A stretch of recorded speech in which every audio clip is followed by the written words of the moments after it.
Saddle up there, pals. It's time for another episode of the pullboxpals. Oh man, we got to get better at correlating our intros, because last week in the description, or no, 2 weeks ago, I did a cowboy theme. Now we're cowboy theme on the intro. My goodness, my name's Monk, by the way, and I'm Mad, and we're here to talk about some comics. We sure are, pal. Yeah. But here's a question for you. Okay. Let's do your question first. Would you be a cowboy? Would I be a cowboy? If you could be a cowboy, would you be a cowboy? I mean, do I have other options of being something else, or is it just like this is the one-time choice? Like, if you could be a cowboy, would you be a cowboy? That's a good point, because can you ever really choose to be a cowboy? I feel like you're just molded, or you're chosen before the foundations of the earth to be a cowboy, you know? Yeah. So, no, I think, and like, I don't know, like that, it still exists, but it's not what it was in the. I'm talking about olden times. Like, if you were back in olden times, would you be a cowboy? Yeah, I like in the old West. Yeah. But I mean, it's probably not like they're just eating beans. Like, they're probably very malnourished. Yeah. What word am I looking for? Malnourished. Thank you. Yeah. And you gotta kill people. You're probably like, if you're a good cowboy, that means probably somebody's out to get you, or the law is out to get you, you know? Yeah. So I think it'd be fun. I mean, I say that until, hypothetically experience it, but just like living in the old West before the law came west, but like, just like, cause I think like during the Gold Trail era to California, I think that's where I would want to be in my cowboy history if I could be a cowboy. Yeah, but that was a bad time for the people doing it. Again, maybe it's just a romanticizing. I mean, you live in Oregon. There's a classic game about that adventure out there. You know? Yeah, Oregon Trail. And here's the next question: have you ever ridden a horse? Yeah. Okay, there you go. You're at least one step closer. I've never ridden a horse. About 2 times. About 2 times. So the first time was like during a family reunion to the coast, and one of the fun activities we did as a family was we went and rode horses on the beach. Yeah. And my legs have never been more sore like the following day in my life. But yeah, I mean, it was fun. I had this like really like ornery horse that wanted to be in the lead. And so it always just like trounced ahead of the other horses. And then like the guide would be like, oh, just pull back on his reins a little bit harder. And I was like, oh, but what if I pull too hard? And he like flips back. Like, I'm not a cowboy. So, yeah, what if I guess I might have decided it for you in that moment. Or what if he did a backflip? Like, you did the most successful backflip, and by the most successful, I would assume the only successful backflip. Yeah, I don't know. I know stories of people who've like died from being kicked by a horse or like horse injuries. Yeah, and it's one of my like probably top 5 ways I would least like to die. By horse. Oh, that's interesting. See, I would probably, again, I've said this. I'm really making my case for surviving in the old West. I've said it before. I would like a spectacular death. I don't want to just kind of die whatever. And I feel like getting kicked by a horse, people will remember that. It's not like it's not original, like it's people have been being kicked and killed by horses probably as long as there's been horses. Yeah. But when I lived out in Oregon, I lived with a guy who grew up on a horse farm, a buddy of mine, and we were talking about horses and how they have no real natural defenses besides kicking and running. And so we like to think now, we just, when you're just kind of bantering with a buddy and then things get silly in your head, Yeah. we just have this little inside joke about horses as they're running. They're just like, get away, stop it, get away. Because they just don't have any defense besides to just, skedaddle away No. instead of like just, no, No. stop it. And just kicking back, because Yeah. there's nothing in front. Like they're just like remember when we lived in Taiwan and the trucks there didn't have the engines in the front, so they just stopped, Yeah. like buses. Yeah. And that's how 3 times. I have 3 ridden a times. horse 3 times. I have one of those times was Just a in Taiwan? No, a Mongolian horse. Mongolia. Oh, there Yeah. you go. I mean, Yeah. if you're gonna ride a horse, that's a dang good place to ride a horse. It was it was And then you also probably my had some goat milk. I had fermented horse milk. Oh, I that's don't probably good too. I don't recommend it. Like, like I'm glad like it's a cultural thing, but like I did it to try it, and I had to try it a couple times because it was I've talked about it before, but it was a White Moon Festival, Mhm. which is like a big 3-day thing. And so you go to people's houses and just eat and eat. And a lot of times you're offered a shot of vodka or some Mhm. fermented horse milk, and Mm. you don't want to be rude. And so I tried it all, but I just I really overdid it. Yeah. Not drinking it, but Yeah. just The whole thing. indulging. Yeah. Dude, But yeah. I can attest that at least in China and in Taiwan, 2 different countries, those places both love serving like an absorbent amount of food to their guests and aren't Yeah. satisfied. And India too. India is the worst of this, because Yeah. they won't let you stop eating in India until you're like physically sick. And that would happen to me every night in India. And again, like I know it's a gesture of like kindness, but boy, does it like get tiring every night, like getting again, you're also eating like Yeah. incredibly spicy food. So doing that on top of like just eating more than you would normally do. Ugh. I think one of the best ways this was translated into American for me was like it's like if you went out to Outback Steakhouse with some Asian friends of yours from Taiwan or China, wherever, Wherever. and they order a blooming onion and you eat all of the blooming onion, they will order another blooming onion. Mm-hmm. And like, it's if you loved it so much, here, just have another blooming onion. What are but you it's doing like not having this? you leave a little bit to show like that you are satisfied, like that was good. Yeah, It's like I an still do honor that. thing. Yeah, I still do that. Like, especially if honestly, if it's a meal that I really like, there is a part of my brain that like really stuck to that and enjoyed it, of being like, I think it is a bit of a compliment to leave like a little bit on the plate, to just be like, this is so good, I couldn't eat it all, yeah, yeah. Again, I mean, I'm a white guy saying I like a thing about an Asian culture that I integrated. I know how that can sound, but I try to do it with like a good heart, Yeah. Yeah. So my question to you, Hit it. were you out on Ahsoka? Episode 4, not the You one fit- not the one that came out, the newest one. Okay, it's the one that came out last night. You have not. So episode 5, you have not. Okay, man, buckle up. I feel like we do need to have a conversation about this show at some point in time, and it'll take like a good amount of time to do it. Maybe we'll do it. We always talk about doing the box office buds. We should do a little spin-off, and maybe we'll do it for Ahsoka. Maybe when like a TV show or something wraps up. We'll see. We'll do that. Yeah. But I've been enjoying it, but like there's much better television, and I'm not saying that to put down it, but I'm just like, I think when I think of I'm enjoying it, but I'm not like losing sleep, like being like I can't wait to watch it, That's how I feel about a lot, like pretty much almost the gambit of like Disney owned stuff at the moment and DC owned stuff. No, like that's understandable. And I'm not like staying up every night like, man, I can't wait till next Tuesday. I'm taking it in stride, but I'm really digging it. And like episode 4, it's been out for a week, so I'm not gonna spoil anything because you should have already seen it if you care. But just Anakin shows up at the end, and like, how did you feel going into that part? Me? Yeah. I was like incredibly indifferent. I was like, I'm sorry, because I'm sure it was like super like a revelation of like Christ risen from the grave for you. But for me, I was Yeah. like, well, yeah, I kind of figured he would show up. She's in Yeah. a purgatory state. It makes sense. Um, I'm more curious about what they're going to do with him in this episode that I haven't Yeah. seen than and again, I'm not like disliking it, but Yeah.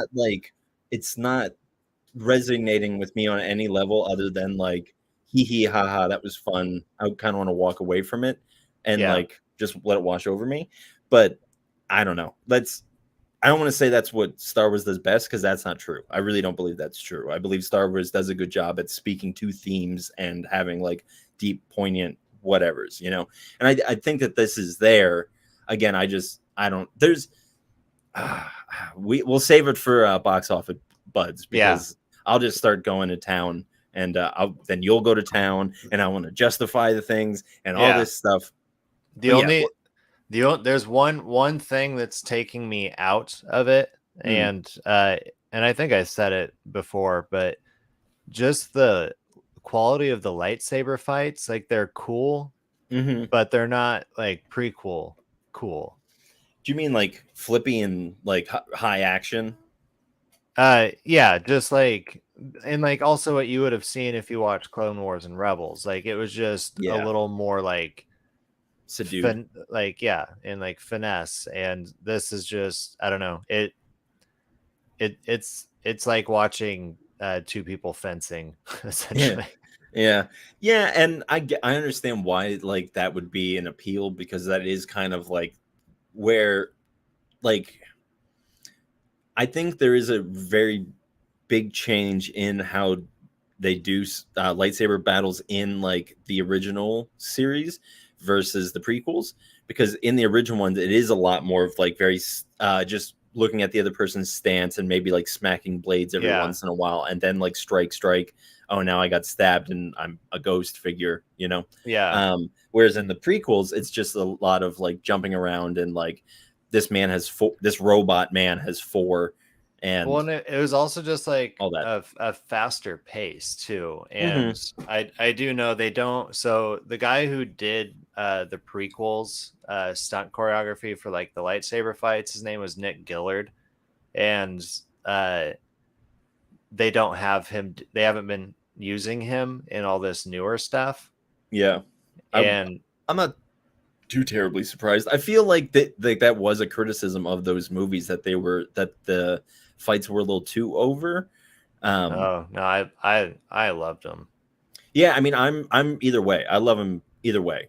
I think Yeah. just it's a cool concept. So if it's fast, if it's slow, like it's still like people battling to the potential, like because I love the concept of a of a laser sword. You know, like the Yeah. fact that it can just cut off your hand and then there just goes your hand. Yeah, but Like I mean, love like it. it's also like just like the monumental moment of when Anakin, uh, what disarms, dishands Count Dooku, Hmm. and Then this, but it's just like leading up to that, just like they were so fast that you really had to like rewatch it over and over again to see like how they ended up in this position, and right?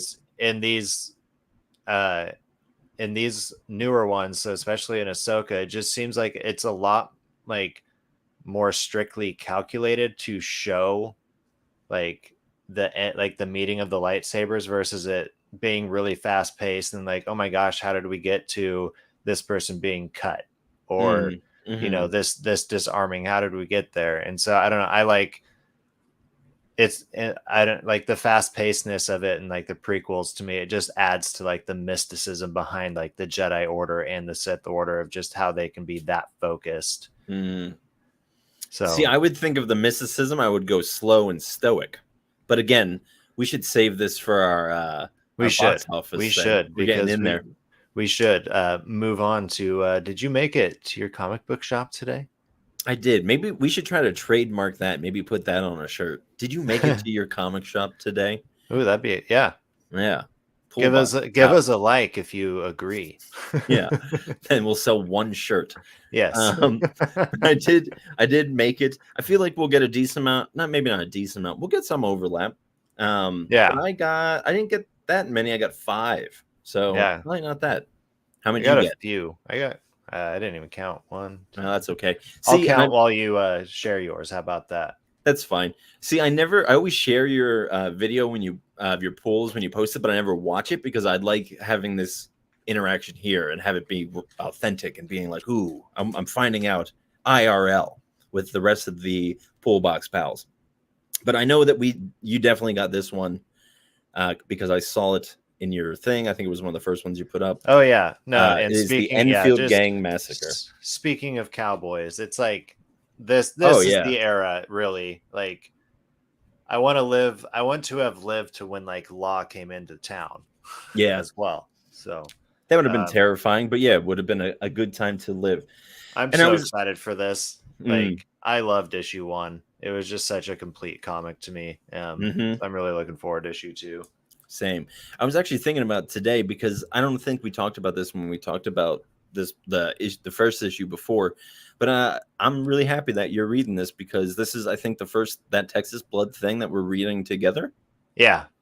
So I'm still catching up on the original series. I've only read volume 1. I'm watching for just deals on getting those volumes. But I'll read them eventually. So I think volume number 2 is my favorite. I really love that one. That one solidified it as a solid. I really, really enjoyed volume 1. So yeah, if you haven't hopped on Texas, Texas Blood, I was gonna say Texas Train Massacre.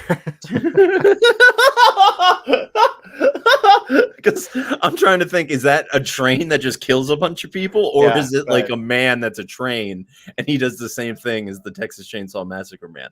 I think I don't know. My dog. I think it's its own thing. But yeah, so that Texas Blood. Read along with me as I play catch up on that. Monk's pretty current on it, but if you need a fresh place to start, like, it's not too late to get issue 1 of the Enfield Gang Massacre, and issue 2 just came out, and it's a great series. So check that one out. Yeah, and I would imagine that there's probably going to be a little bit of tie-in, but I feel like they're good enough with storytellers that they won't make it dependent upon you having read those things to fully enjoy this comic. Yeah. But another Western. So I guess we are kind of going. See, in the description, I went with more of a like all pleasing. Like the description is something like it's time to appease the gods by chit-chatting comics. And because we're talking about sacrifices and crusaders later, spoiler alert, and I mean it's in the title, but so I was like, oh, we'll go with like a religious like appeasement thing. But again, we're just cowboys are hot right now. They're the new vampires. Religion, not so hot right now in the Old West as well. That's true. Yeah, I'm sure I would. Well, never mind. I don't need to make a segue into this, but this is Crit and Gears number 5. Man, this has been a really good story. I think this is the end of this. I just saw a very large kaboom at the back, so I don't think it is the end of it, unless the ending is in fact a very large boom. But I've been loving that. Now I'm curious if you got this comic, Killmore. I considered it, but I already knew how many I was getting today, and didn't think that because a lot of the ones that I got today were on that key list, and that was another one that was on the key list. I was like, for how many I'm getting, like I don't need to spend the extra money on one more. So I really don't know what it's about. I did read the description, but I can't remember it. But I mean, it just looks like there's just this guy. It looks like he's just playing GTA on this opening page because he's just driving down the street, plowing people down. It's the guy from the cover. It's called Killmore, so I'd imagine that he's just killing more. If I had to wager what this is about, that sounds pretty good. And then I got 2 more left. This one I think you would have gotten as well. I did get the Cole. Cole number 2. My shop warned me that this issue was damaged on arrival, but it's just a little nick up here at the top that I'm not too worried about. But yeah, that is a beautiful cover. And I didn't peek inside. Which one did you get? Same No, one? the same one.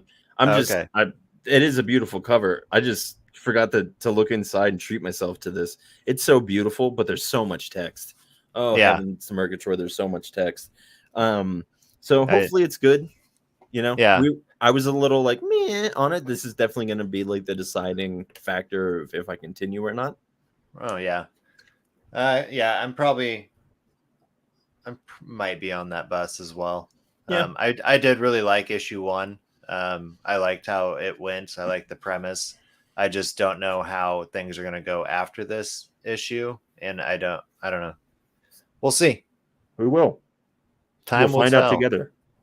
You got one more? Or was that it? I got one more, and it's a beefy one. It's a one shot. It's a Ooh, Sonic the Hedgehog yeah, the 90th adventure, 900th. 100th. Oh, Yeah, I missed the that whole was zero. another one I considered grabbing as well and didn't.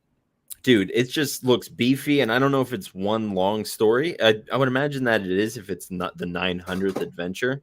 But I mean, I talked about it. What was that, last week or 2 weeks ago with the Yeah, Sonic yeah, it's something Endless you Summer? like to treat yourself with. I'd love to treat myself to this, and like I'm kind of like a My Little Pony about it, and I thought of that because on the back here there was a little My Little Pony. So I don't know what like the Sonic brony is, but I might be becoming one of them.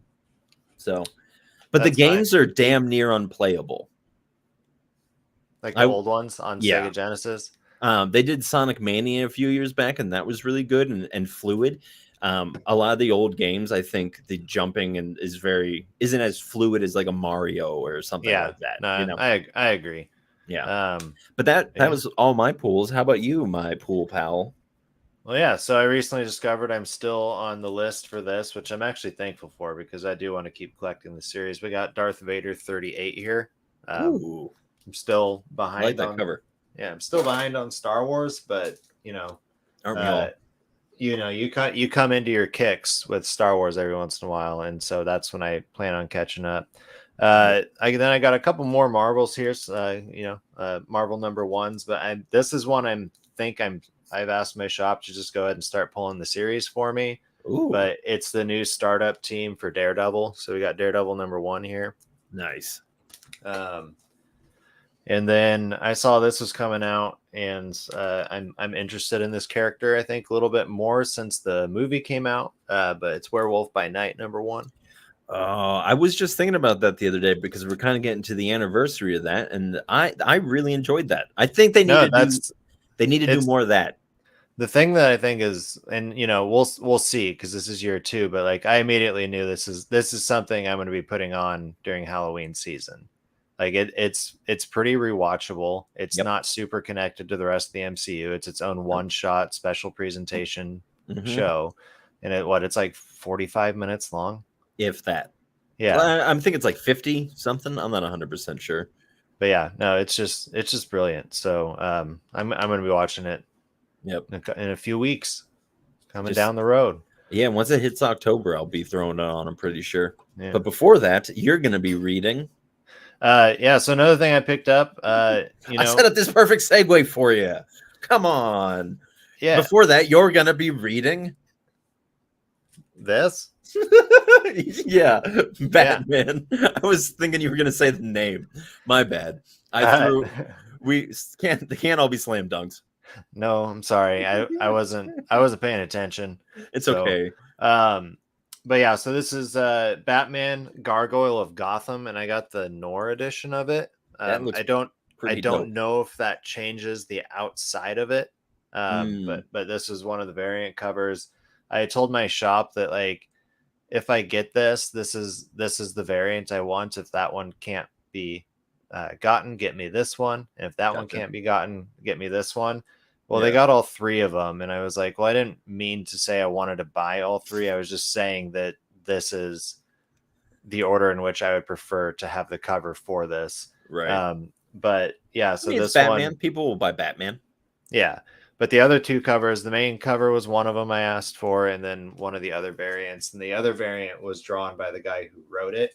His name Mm, is Raphael Grandpa. okay.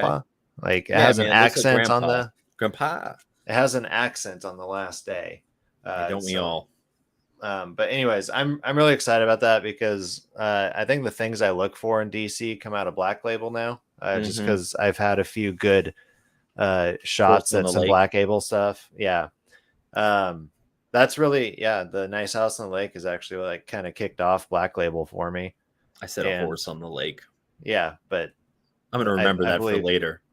But I believe like the Nice House on the Lake, you just helped me like remember it. I think that's where I think that is Black Label, and that's one of the like most recent things I had read. But I was like, oh, Black Label is like actually really cool. So and I got something here for Scout Comics Sunday. Sissy. Oh, I did see this as well in your video, and that looks good. And my shop didn't get it, and I'm bummed. Oh, man. Maybe I'll have to check out the #Omnibus app.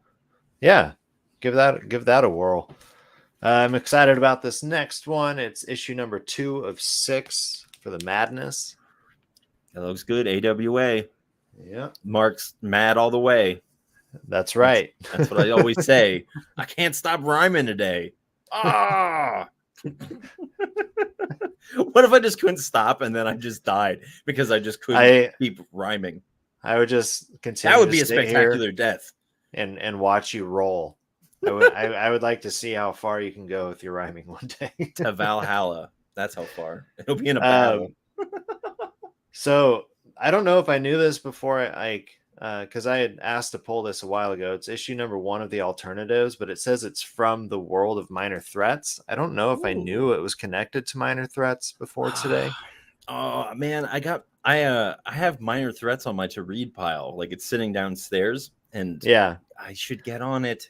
It was just really fun because it was just, I don't know. To me, I really like the show, The Venture Brothers, and then I also remember like watching the 1966 Batman on TV and like mashing Venture Brothers up with Batman 1966 is like what the like Minor Threats makes me think of. Yeah. And so I really enjoyed it. It was a fun kind of guilty pleasure like comic for me, and so I'm excited to get into the alternatives, and now more excited maybe realizing for the first time that it was connected to Minor Threats. So this one I kind of what's that? I was gonna say, what issue is it? It's not that far in.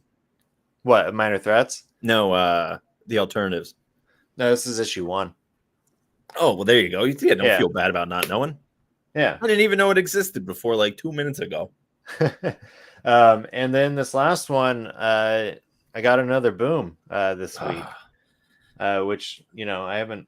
Yeah, it's been a while since I gotten boom, and I've gotten 2 in a row, I think. But this is called Coda. Yeah, I saw that, and I was super on the fence about it, but I wasn't a huge fan of the art. It didn't really bring me in too much. That was kind of my. I don't know. I just couldn't commit for some reason. You'll have to let me know. Maybe. Yeah, but I also think that a few episodes back we had talked about like not getting anything from Boom for a while, and I think I went that night and looked for some like Boom things coming out, and that's one that caught my eye, and that's why it ended up in my list. Do you know what it's about by perchance? Oh, let's see. I'm sure I can figure that out. Announced, well, let's go see what this comic's about. Yeah. See, man, that's 2 weeks in a row Bob Dylan got mentioned. Hope you're doing well out there, Bob Dylan. Thanks for tuning in. I love Bob Dylan, but I mean, who doesn't? A lot of people. Yeah, I guess you're right. Yeah, and I speak in a hopeful world where people, because I'll go like long. I'll go long stints without listening to him, and then I'll go back to him. I'll be like, "Oh, this is terrible," and then like once it kind of settles in, I'll be like, "This is the greatest thing ever put to recording in the history of mankind." Yeah. So, what'd you find? So, Coda is in the aftermath of an apocalypse which wiped out nearly all magic from a once wondrous fantasy world. A former bard named Hum, a man of few words, so nicknamed because his standard reply is seeks a way to save the soul of his wife with nothing but a foul-tempered mutant unicorn and his wits to protect him, but is unwillingly drawn into a brutal power struggle which will decide forever who rules the weird wasteland. It's an oversized issue. It's 40 pages, and there's some additional back matter, and they didn't charge any extra for this one, and it's going to be 12 issues. Maybe I should have got it. Yeah, it's Mm, written by Simon Spurrier. Artist is Matthias Bergara. Colorist Michael Doig. And lettered by Colin Bell. good old Colin Bell. Yeah. Always love his work. I can't think of anything Now else. that I've like done this little blurb here, I'm probably gonna read this tonight. It's probably gonna be on top of my list. I regret it now. But you know what I don't regret is making friends with our pal Eric, who said, "Hey fellas, boy oh boy, that sure is a pretty sweet or is a pretty She-Hulk comic back there, Mad." Oh yeah, this baby right here. That baby right there, I would imagine. Let's Yeah. show that to the people at home. So yeah, this is She-Hulk issue That's very 40. provocative. And it's this is kind of one of my like grails of that I finally Yeah, came upon it like a year ago, I think. awesome. And but yeah, it's like so inside it appears in the opening pages that she's jump roping in the nude, but Yeah, like the ropes cover all of the bits, that's good. like the the little Yeah, like like a line. showing that it's going around Yeah, like like really action fast. lines. Yeah, the Yeah, action lines. Thank you.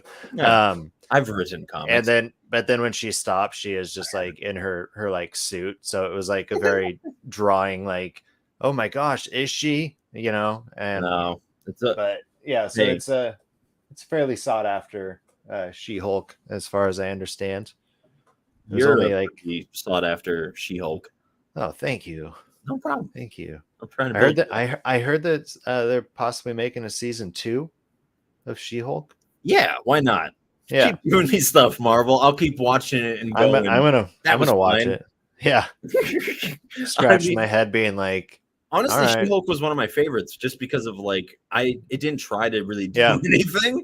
I mean, No. I think it did, but it wasn't like it was just like we're just gonna have fun and like that's what I'm like if you're not gonna Yeah. like give me something of like substantial quality, at least make it fun because I think that fun can be different from that. No. Yeah, So, yeah. No, like my wife and I like both really loved the show, and we're like surprised about the reviews from other watchers that they just hated it. But yeah. Well, there's a I don't reason know. for that. It was a great show. Yeah. I didn't know that a season 2 is happening, or if it Mm. is, I just kind of like heard it through the grapevine that it's possibly happening. So Fine. I would be fine. I think, yeah. I like it. Just give me a break.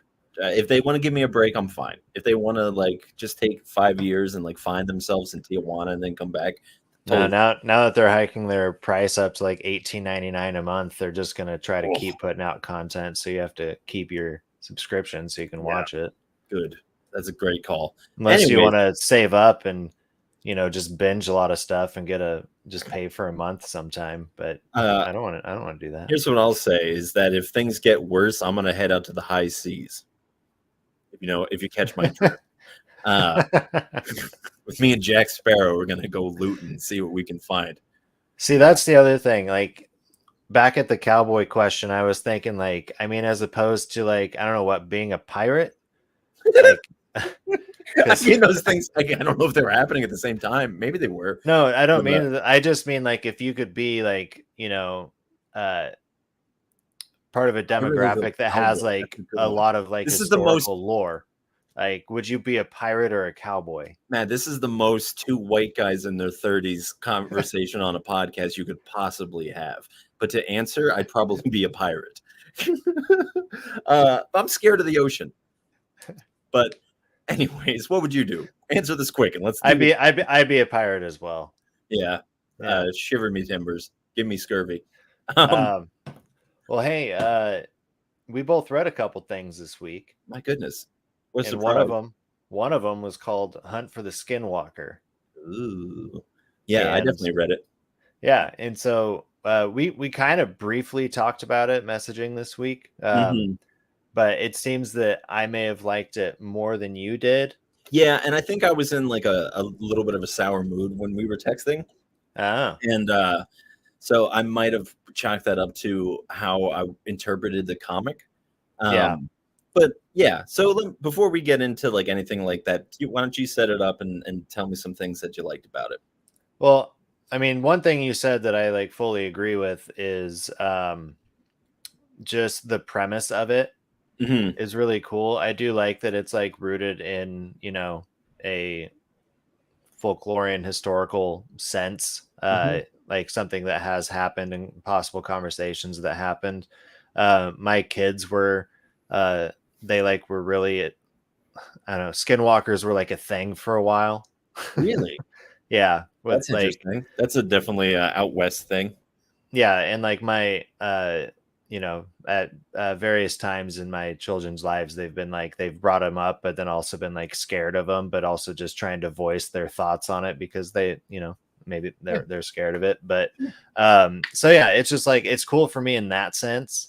And but like one thing that I will say, just kind of as a critique, is that I like the premise. I like how this issue kind of just set up as like an intro narrative, but it was just too much narrative because the Mhm, whole time I was reading it, I was very into what I was reading, but at the mhm, same time, I was like, when is something going to happen? mhm. And I felt Well, like I was just like kind of reading a long intro. And mm, uh but I just kind of have this feeling like that the next issues are not going to be like that, and this one was just like a complete narrative setup. like a kind of narrative dump. Yeah. Um, just okay. So what happens is that there's a guy and a wife, right? Or no, Yeah.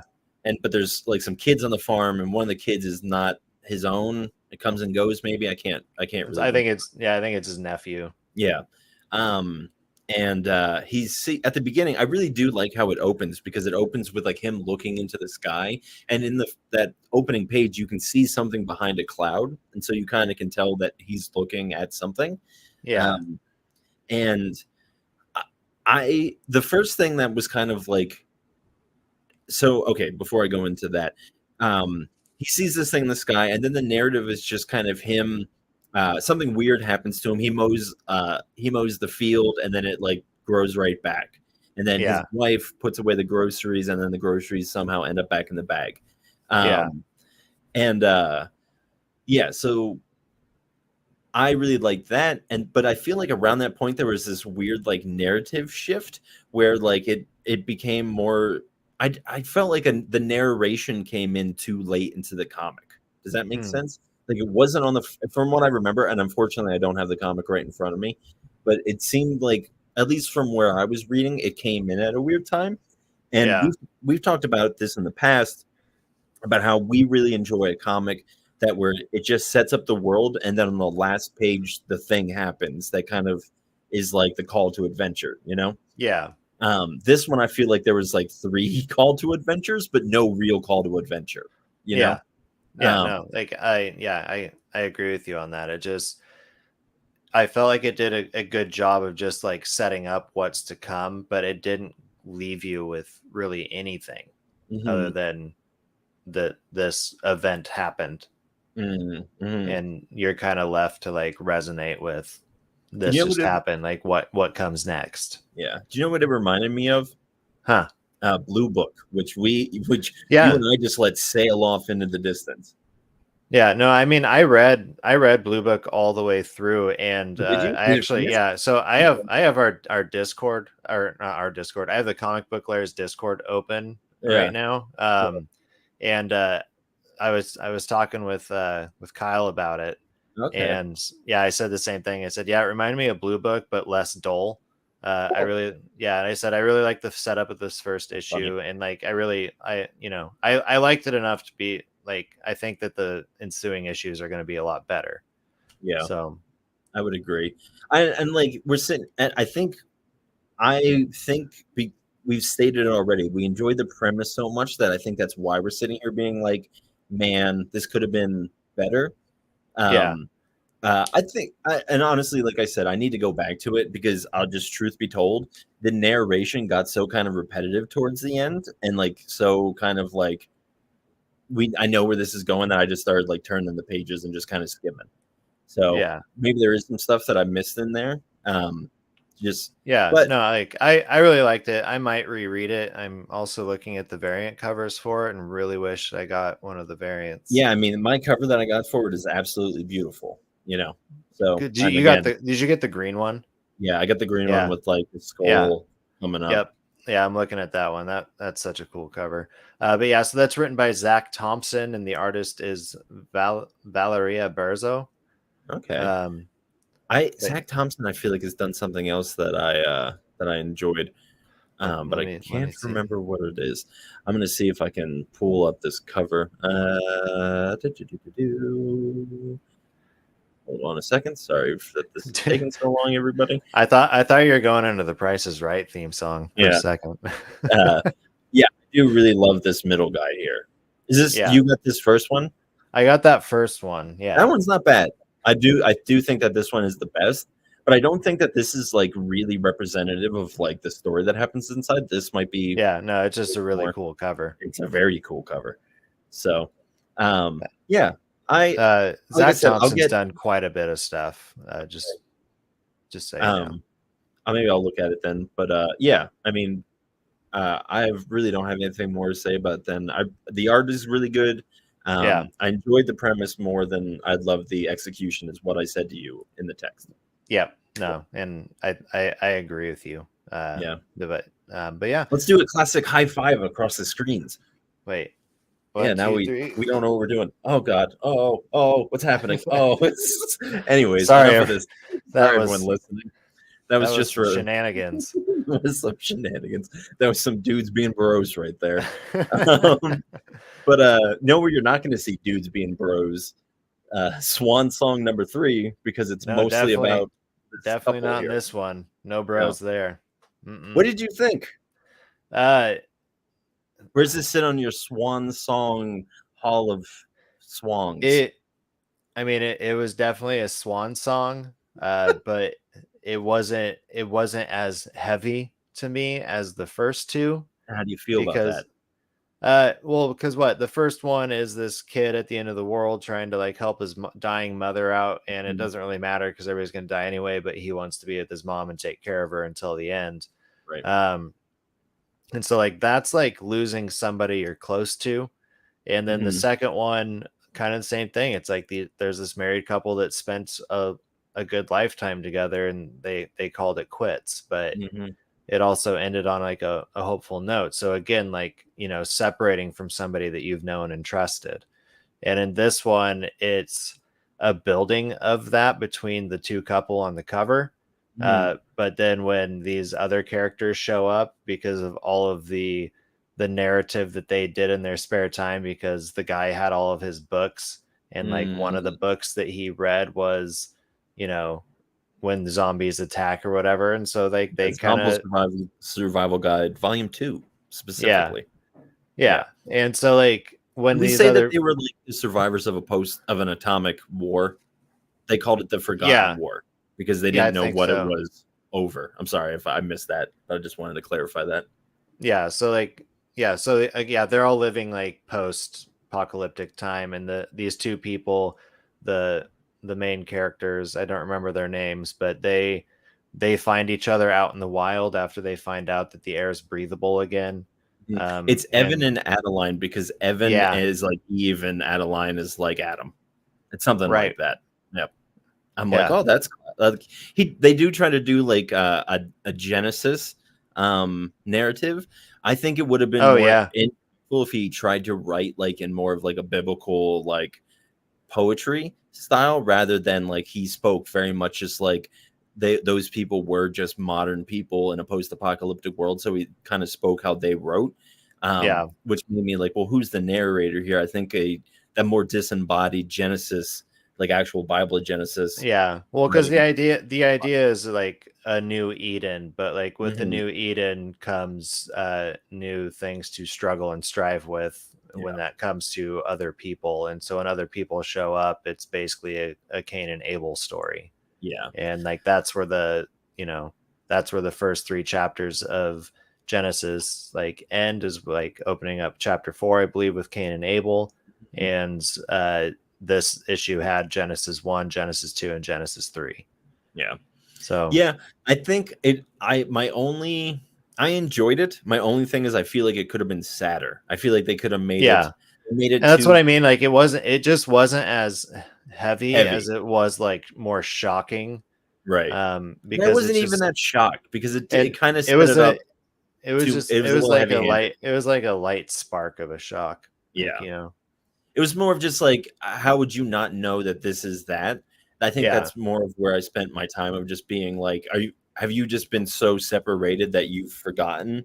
Or is it, I mean, again, like, is this a commentary on like modern day religion, where you become so secluded from yourself, or some, that you become so Or secluded you've from the just, outside world you've that you, built your own world that you live in. right, that to the degree that you believe everybody outside of that is an enemy. I Yeah. think that that might be the key point of that. And I don't know if that was intentional, but I do think that that's a good way to read that. Of you start your own, your religion becomes its own thing. You live with it kind of on its own, and then you become so separated from actual objective reality that we all share, that the other becomes a zombie, and Yeah. something to be taken out instantly. Yeah. So yeah, I mean, that's might be me projecting my own stuff to it, but it did have like a religious theme to it. Yeah. Um, But also, just kind of like, speaking of kind of the, just the story of it and the way that it was presented, like the art in it is fantastic. Like we mhm. talked about it when we kind of flipped through it last week, but just, it looks like, yeah, this could be a first grade drawing It looks like a storybook. if an adult or a very talented first grader like did that art. Yeah. It just looks like it's all done in like colored pencils, um Mm, and in such a detailed way that like the lines you can tell are, yeah, they're like colored pencils. Like I don't know, yeah, I really love the art. So yeah. I'm definitely a big fan. Let's shout out the artist, because it's written by W. Maxwell Prince. I slowly becoming a favorite of ours, yeah. and the art is by Philippe Andre. Philippe on Andre. on Andrade. Andre. Sorry if I'm Yeah. saying that wrong. But yeah, definitely Swan Songs. I would love for it to become like a silver coin, and just do an Yeah. arc and then stop and then do an arc. Let's do that. Yeah. No, I really do like that. It's We just just love our tragic anthologies. we do. Yeah, But yeah, that's fine. I wonder what the Something's got to get news. you out of bed in the morning. Yeah, just, but speaking of silver coin, I'm just like, when's it gonna come back? When that kid's two, probably Yeah, 2 or 3, but it's gonna, yeah, it'll be worth it, because it'll again, be worth it. I'm totally a fan of letting just stuff marinate. Yeah, Like, again, that's how I feel about Marvel and DC. Like, just go away and just like come back with like some fresh ideas and like some fun stuff, because everyone will be more grateful in the long term than like you just continuously giving us stuff that's mediocre. yeah, Anyways, something that's not mediocre, I imagine, is Sacrificers number two. yeah, yeah. I can start with sacrificers. So just a little recap. Like I first read the first like 7 pages, or first handful of panels in the back of, I believe, In Hell We Fight. I think that's where its preview is at. And it, like, the intro like really intrigued me. I really liked it, but then getting the first issue, the intro was, the intro, and then all the stuff that I hadn't read yet just didn't carry that same amount of excitement for me. Mm, And it wasn't that, like, I don't know, just like the tone just never lifted for me. Um, and so I wasn't really sure what I was going to think of the series going forward. And then Sacrificers 2 comes out, and like I am for sure on board with this. oh, there you go. Okay, that's where I Um, thought you were going. yeah, I like really really enjoyed it. Like, yeah, so this is Rick Remender. Okay, yeah, I know Yeah. who you're talking about. Yeah, he did Righteous Thirst for Vengeance. Yep. Um, Oh, there you yeah. go. But yeah, the artist though is Max Fiumara, and it's colored by Dave McCraig. So this is a different team working with Rick, and so it's not going to be the same art that Hmm. I've read in the past. And so, but the art is like, it's really really good. It's very like dark colored and very bold. Um, Okay. and then there's anamorphic like characters in it, as well as humans. And Yeah. but yeah, so in this one, uh I guess in the first one we're introduced to who are the sacrificers, which is really the oldest child from like every family, and they're taken as the sacrificers, but they're not like really told much about like why, Mm, like or like what's going to happen to them, and so they're all just fearing death. And in this one, they meet like the princess of the religious castle or something like that. yeah. I like Interesting. and she has this like greater like hope about like what a privilege it is to be a sacrificer. Mm, Like she just has this entirely different worldview, and then as they're all because they're all in like chains and being led blindly, and then they can take breaks and sit down and look at hmm each other and talk. And after their like first break, the the I can't remember his name. He's like a bluebird. He comes from a bluebird family of farmers, and he sits down, and right before he was taken, his little sister had given him like a little dollop of bread, like, mm, you know, like the last bite of her bread roll because she wanted her brother to have something to eat, yeah. and that was the only thing she had left from her dinner. Mm, And so he unwraps that, and then like this princess gal, she's just like, "Oh, you poor soul! Like that's all the provisions you were sent with." And she just like has a very like religious leader like demeanor about it, like as if like mm, Jesus or Buddha were talking to you.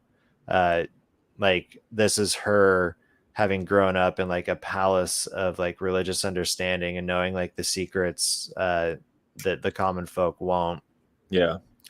and she just like feels bad. And then there's these other two human gals who uh they had been like locked up their whole lives and then taken as sacrificers, and all they really got to eat were like dirt and worms and like Ew, whatever they could get their hands on. that doesn't um sound tasty. like root or like roots and worms is what I meant. Like Still doesn't nate sound nate tasty. that's nature's PB and jelly, man. Like No. if you get Get a lost in the worm on a. wild, Well, you know what? I can see how yeah, that you could. Yeah. You know what? just make sure you're getting the No, no, right no, no, no, roots. no, no, no, But no, no, no, no, no, no. um but yeah, so like they had never like had food, and so they could try to take the bluebird guy's like bread morsel. And she stops them, and she's like, "Why would you get so vicious over like this food? Do you not have provisions of your own?" And they're like, "No, like we weren't given any. Like Mm, we grew up in like, we were beaten and treated horribly our entire lives." And so she's just like, the princess gal is just kind of like breaking down about it in a sense, like not like mm-hmm. sobbing or anything, but just like really like collecting all the information she's Yeah. gathered, and didn't Mm. realize how bad it was in the Taking outside stock of the world. situation. Yeah, thank you. Yeah. That's a good way to put it. Yep. Um, and she opens up like her provisions to them Mm, all, and she's like, "I brought like more than plenty to share." And so she just has all this food, and then like the two human girls just like go nuts and like pretty much devour all of it. mm, And like bluebird boy just eats his bread, and then like the princess doesn't have it, and she's like, "Oh, but that's okay because they're taking us to paradise." And then they have the conversation about uh they're like, "They're not taking us to paradise." And the princess is like, "Why would you not believe that? Like that's what the sacrificers get to do." But mm-hmm. meanwhile, they're chained up and they're blindfolded, so they don't know what's going on. And then these other three just they don't know anything. Like they Mm, grew up in like cages and a farm. mm, And she just keeps saying like there's always hope that like this paradise is going to happen, and the other three are just like, we don't want to die, like we don't want to be here. mm. um and then they all like, I guess just to put a break in that, but they do come to paradise, and like what that's like, I don't want to spoil that. Yeah. um Interesting. but man, it's just, yeah, it was really well written and the art was great. So I'm on board for Sacrificers. I'm going to see this thing through. Nice. It's And who's probably that only by? I'm Rick Remender. No, I meant the publisher. Oh, Image Comics. Okay. It's under yeah, Remender's.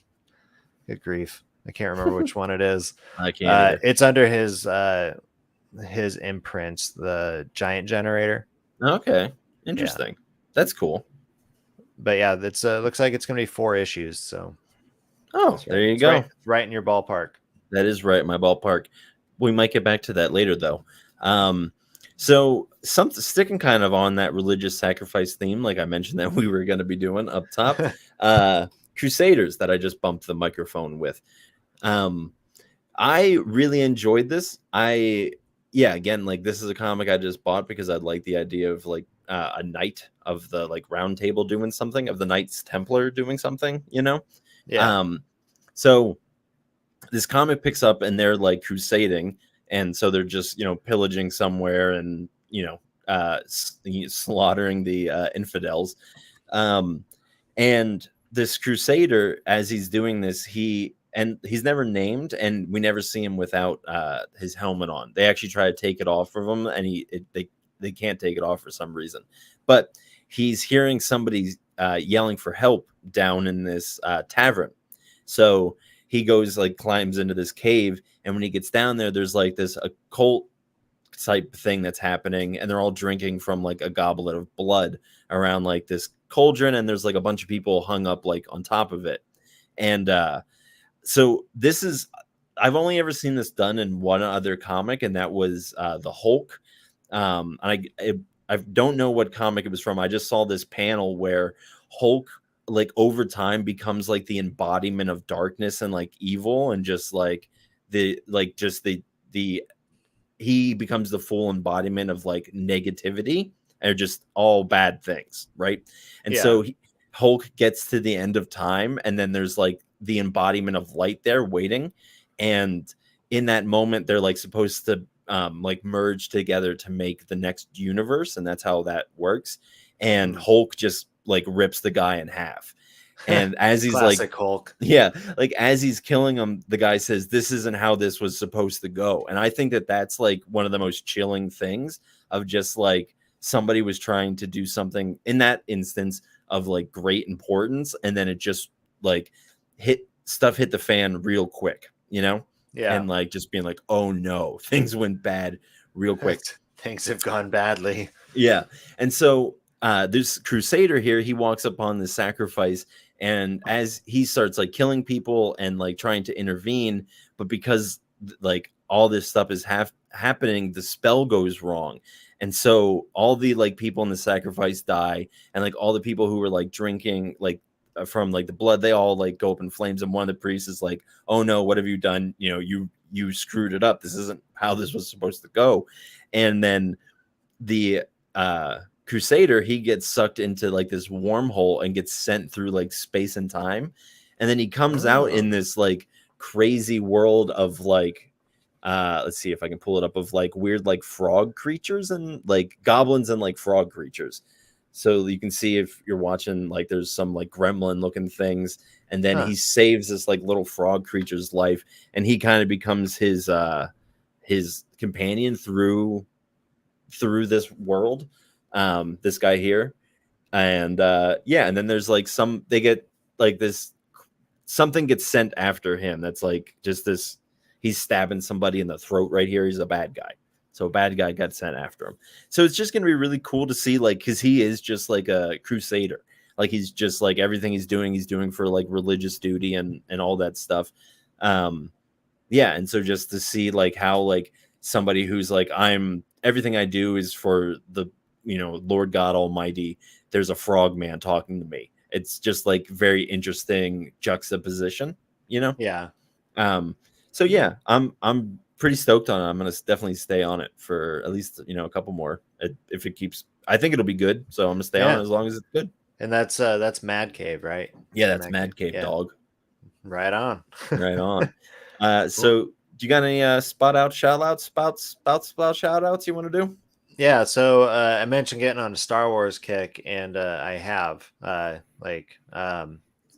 like Legends material. Mm, So I'm currently listening to, and I know that you were reading it. I don't know if you finished it, but I Heir to read the the first two Empire. pages Yeah. of Heir So to the Empire.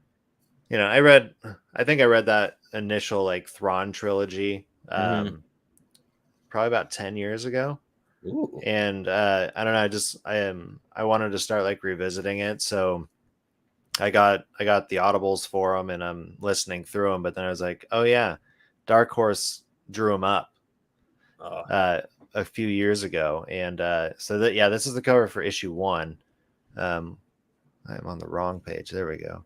But yeah, so it's based on Timothy Zahn's novels, and just inside is just it's really fun. Yeah. Just kind of seeing the visuals of it. Some of the art like doesn't look like these characters that are emblemized here. Yeah. It's kind of it's Mon drawn in Mothma like looks red, but I it. think that's Yeah, just the picture that they have of her.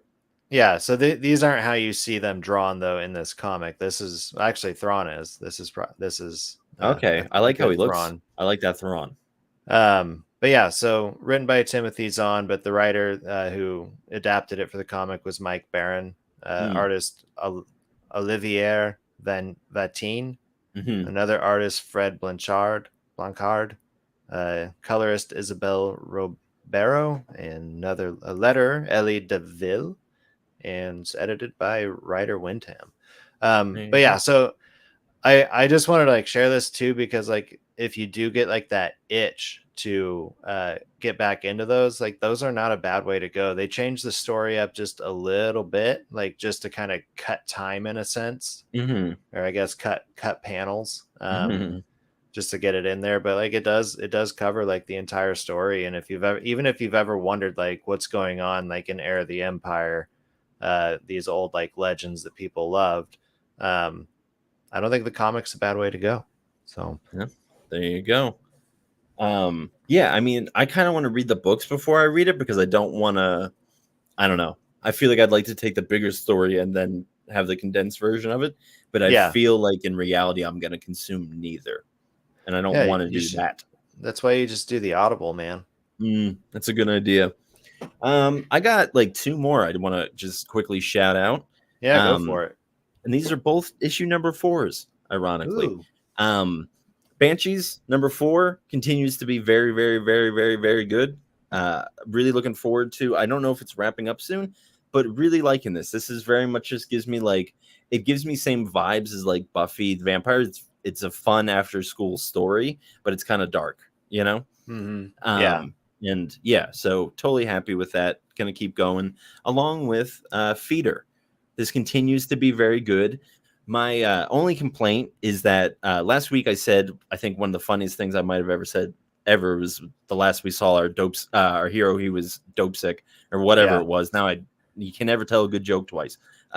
Anyways, uh, and I would have loved to have seen. So like through this series, we're seeing with him deal with like his ghost from his past, and I would have loved to have seen more time of him. Like I would have loved this entire issue of just being like him going through the sickness, but it's over in like three pages, you know? huh? Like it's not very spent very long. And I would have loved to kind of seen him in like a fever dream doing because he's a ex movie star, ex comic book movie star. And so it would have been cool to see like this weird blend between like his comic book movie stuff and like his real life stuff. I think that would have been a really cool thing that this comic could have done. But I also understand like it wanting to stay kind of grounded. You know, that wouldn't be necessarily the most grounded thing. And that was Yeah, kind of just me. But overall, still enjoying it. It ended really weird. Maybe that's another criticism, but like it just didn't. The ending didn't really make sense to me. wait. So Um, was that the final issue for the no, first I mean arc? the ending of this issue. Oh, okay, okay. It just seemed to like be just very abrupt and didn't end very like clear to the degree that I like was like I like yeah, I wasn't sure if my issue got screwed up or something like that. So we'll see. But yeah, you turn on that light an Yeah, hour it's plus into the podcast. yeah. It just came on. Fantastic. And this is the last just a quick little note. I started reading 7 Years of Darkness number 3 and I just stopped in the middle because I just felt like it was the exact same as issue number 2 and I just didn't want like it wasn't doing anything for me. So I Yeah. just stopped. But Well, I guess I do have like one more thing to say. I haven't sure. read it yet. But I have 4 library checkouts currently, and My goodness. the only reason I remember that is because one of them I did the same thing. I was just like, I can already tell where this story is going, and I'm not really enjoying it. Mm. and so I set that one down. But one of the ones I picked up, I think maybe you read it, but Basilisk. Basilisk. No. Basilisk. Okay. Basilisk. No. I don't know. Who's I it don't know by? what. Let me see. Like publisher, I mean. I'm pretty sure Image. But Image. Okay. No, Boom. Boom. It's a Colin. It's a Colin Bunn story. Oh, maybe I own it because I feel like I own more Colin Bunn than I've ever actually read. But yeah, so I had checked out 2 things of Boom, and I'm not going to mention one of them because I don't want to discredit anybody who enjoyed it. But the other Boom one's the one I was like, not really into this. And then the other one I had checked out was the Elixir, which I don't really know anything about other than when I saw my library had it, I was like, this looks cool. So, nice. But yeah, so this I had asked my library to grab for me, or like put on hold for me, around the time that we did was it Hashman? Okay, yeah. Because it seemed like a similar thing. I saw an article about it, I think, on Comic Book Historians, maybe. But yeah, it's a black and white page comic, and it's called Going Remote, A Teacher's Journey. But yeah, because of Hashman, I somehow got turned on to this and saw my library had it. So yeah, I put it on hold like months ago, and I finally just got it. So if it took that long to get to me, and I was like only number 3 on the list, I'm guessing whoever had it before either forgot they had it, or they really, really enjoyed it. So I'm excited to get into that one. Awesome, man. That looks like a lot of fun. You'll have to let me know how that one goes. Yeah. Along with everything else that you pulled and got this week. Because that's what this podcast is about. Talking about comics. And now we made it full circle. And are you ready to take the horse down to the river and drown it? Yeah, but I just need to tell them a few things. Like, you can follow us at the pullboxpals at Instagram, YouTube.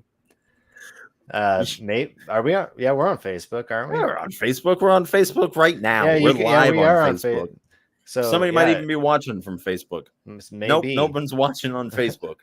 That's all right, but it'd be nice if some people were watching on Facebook. It would be nice. But we're there. But yeah, you can find us on all the socials at the pullboxpals. You can find me more specifically at mad_nerdy on Instagram, and you can find Monk at that Monk guy on Instagram. That's where we do most of our chatting and conversations with all of our fellow comic book lovers and nerds. Also, I would like to just plug that I started my own TikTok page and a YouTube page at that Monk guy 89, which I might change my Instagram. I saw that. I followed you back. Thank you. It's just doing high scores and speed runs of Tony Hawk's Pro Skater, and maybe I'll do like some Mario stuff or Pac-Man or Frogger. Nice. We'll see. Just whatever. Just when I jump on Twitch a lot, and that's also my Twitch handle is that Monk guy 89. So yeah, if you're into Twitch and watching video games, come over and hang out with me there. I'm just doing all the content. Just a dude being a dude making content. Yeah, I need a kid. I need something more important in my life than all this stuff. Anyways, it's time to drown a horse, which seems, oh wait, dang it. I wanted to be like, I'm gonna make a reference to The Godfather with this horse and a lake. But no, wait, that joke wouldn't have worked. I was gonna try to combine how a horse got beheaded in Godfather 1 and then in Godfather 2. When they take Fredo out on a lake and they shoot him. So I was going to like try to make a joke of being like, we should take the horse out in the lake and shoot it. But it wouldn't have. I'm just trying to think of how you set up The Godfather. Being a comedian's real hard. It's got to be hard. It's got to be hard. Just talking about killing horses make me a little sad. Yeah, let's not kill any horses. I feel like I gotta donate to a horse charity. You know what I'm gonna do? I'm gonna go see my friend's mom, who's the guy I lived with. His mom. She's got always some horses. Yeah, they still live on that same horse farm. So I'll drive. It's not that far away. I'll drive on over there and I'll pet a horse and I'll tell him I'll feed it a carrot. You say I'm sorry. Sorry for the things I say about your kind online. I don't mean it. I'm a vegetarian. And then it'll kick me, and then there I go, and then Mad will be hosting the podcast solo. But Mad, I want you to know that if a horse does kick me, the last thing that I'm going to be saying when it kicks me is, I haven't read comics like these in years.